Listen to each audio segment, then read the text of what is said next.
것을 분별이라고 그러는 거예요. 분별. 광야 동안, 광야 생활 전 기간 동안 가르침 받았던 모든 것들이 아무리 좋고 유익한 것이었을지라도 그것은 광야에서나 소용되는 것이지 가나안 땅에서는 아무 소용 없는 거예요. 그거는 새로 시작하는 거단 말이에요. 새로. 그래서 우리의 영원한 기업이 되시는 주님은 수고하고 무거운 짐을 지고 견디기에 힘들고 곤고한 처지에 처해진 모든 자들에게 당신 자신께로 와서 그 마음에 힘을 얻어야 한다고 외치셨습니다. 누구든지 다 예수께로 가야 되는 거예요. 모세에게 붙들려 있어가지고서 예수는 예수대로 또 새 말씀으로 또 받으려고 그래가지고 안 된다. 나중에 쟤한테 지금 하면 혼란만 와버려. 어떤 사람은 지금 큰 집 포크레인으로 갖다 찍어서 쪼아가지고서는 사정없이 무너뜨리니까 지금 아마 밤에 잠도 안 오고 정신이 하나도 없는 분들한테 생길 거예요. 그게 한번 개벽이 한번 와야 되는 거예요. 요동이 한번 이게 한번 이게 있어야 되는 거예요. 그러니까 지금 이게 내가 무한 거예요. 지금까지 30년 동안 40년 동안 내가 지금 한 게 그럼 다 무어란 말이에요. 그러면서 정신이 하나도 없고 밥맛도 떨어지고 이게 한번 반드시 수요일 날 다 일어나셔야 되는 거예요. 하나님의 새 말씀을 받으면 하나님의 이상과 계시가 임하면 반드시 수요일 알타가 일어나는 역사도 일어나야 되는 거예요. 그것도 이상한 일 당한처럼 여기지 마세요.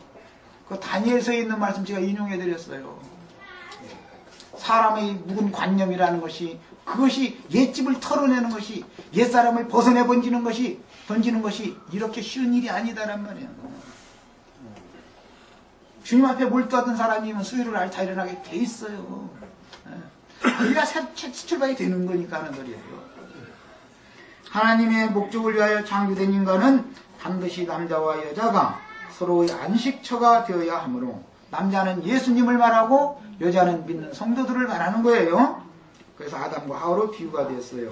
하나님은 아담이 독주하는 것이 좋지 못하여 그 옆구리에서 갈빗뼈를 취하여 배필을 지어 그에게 데려다 주셨고 아담은 자기 배필이 될 여자를 보고는 환호하였는데 먼 후일 예수를 매달아 죽인 그곳에서 예수의 옆구리를 창으로 찌르니 피와 물이 나왔으니 그 피와 물로 죄인들을 구속하시고 새로 지으신 성도들은 룻으로 상징이 되어진 것입니다. 룻이라는 여자는 대표성을 갖는다고 전에 말씀드렸어요.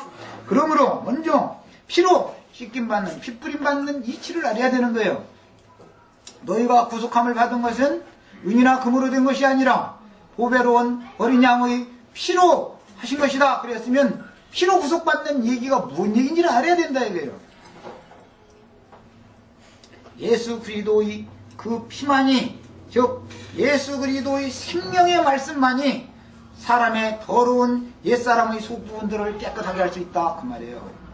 예수님의 생명의 말씀만이 형제 자매님들의 심령과 마음을 깨끗하게 할 수가 있는 거예요. 그 말씀으로 피로 씻어져야 된다 이거예요. 생명의 말씀으로 씻어져야 된다 이거예요. 네.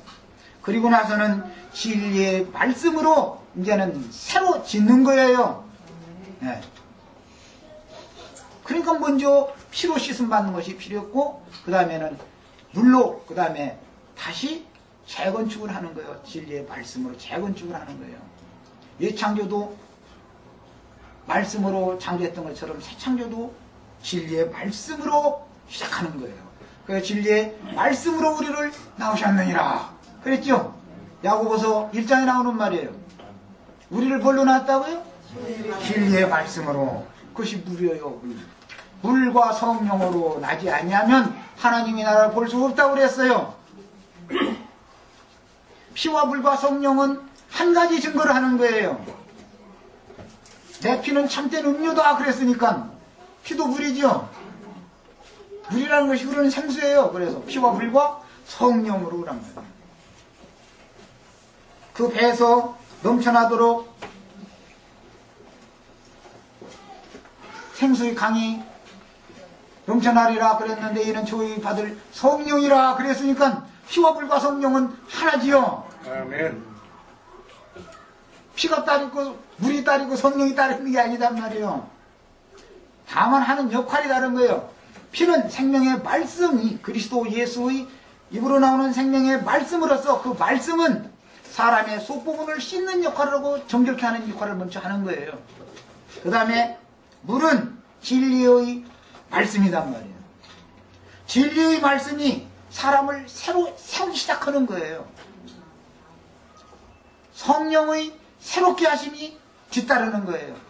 그래서 중생의 씻음과 중생 거듭남이란 말이에요. 중생의 씻음과 피로 씻는 거예요. 물로 새로 건축하는데 거기서는 피로 먼저 씻는 거예요. 그리고 성령의 새롭게 하심이라고 그랬어요.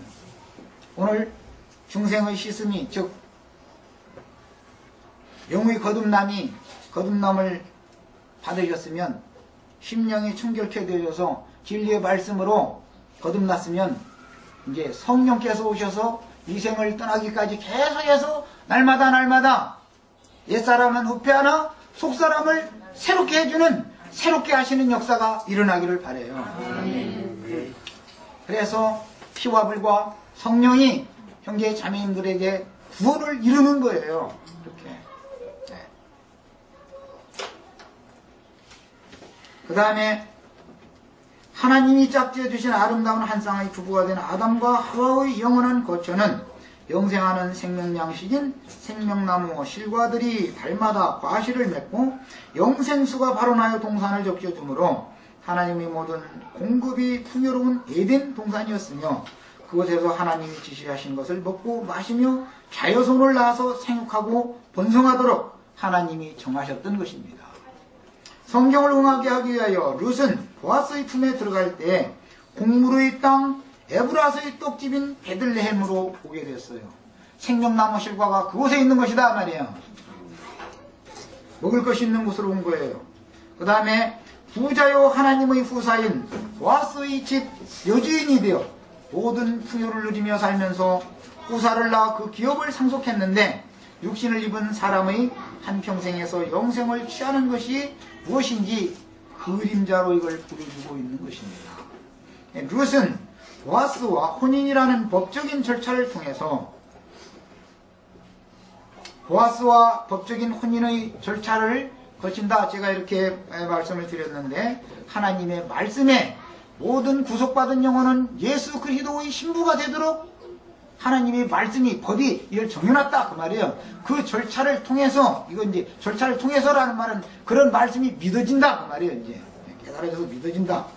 법적인 절차를 통해서 하나님의 후사인 보아스의 집의 모든 것을 자기의 것으로 누리고 관리하는 여주인이 되었으며 하나님의 아들 예수 그리스도 하나님의 후사인 예수 그리스도의 모든 것은 룻의 것이 되는 거다 말이에요. 보아스의 아내가 되면 보아스에게 하나님이 상속해 주신 모든 것은 아내의 것도 되는 거다 말이에요. 공동 소유다 그 말이에요. 그녀를 통해서 나온 아들 오벳은 자신의 전남편 말론의 기업을 잇는 후사가 되었으니 이것이 죽은 자인 아담 세계인 세상 나라를 하나님의 아들의 새 세계인 천국으로 완전하게 재창조하여 유업으로 물려주시려는 하나님의 영원하신 뜻을 실현하는 비밀스러운 경륜인 것입니다. 이는 내 뼈 중의 뼈요 살 중의 살이라고 한 말을 바라고 바라던 배필을 만난 남자가 이렇게 환호성을 쳤는데 이것은 예수 그리스도는 당신의 피로 구속함을 받은 성도들이 주님께로 가서 주님의 깊은 잠자리에 같이 누울 때 그때 영원한 생명의 약속을 해주기 마련이다라는 것입니다. 오늘 룻이 보아스의 타작마당에 있는 침수에 들어서 이불의 발치에 들어갔을 때 보아스는 룻에게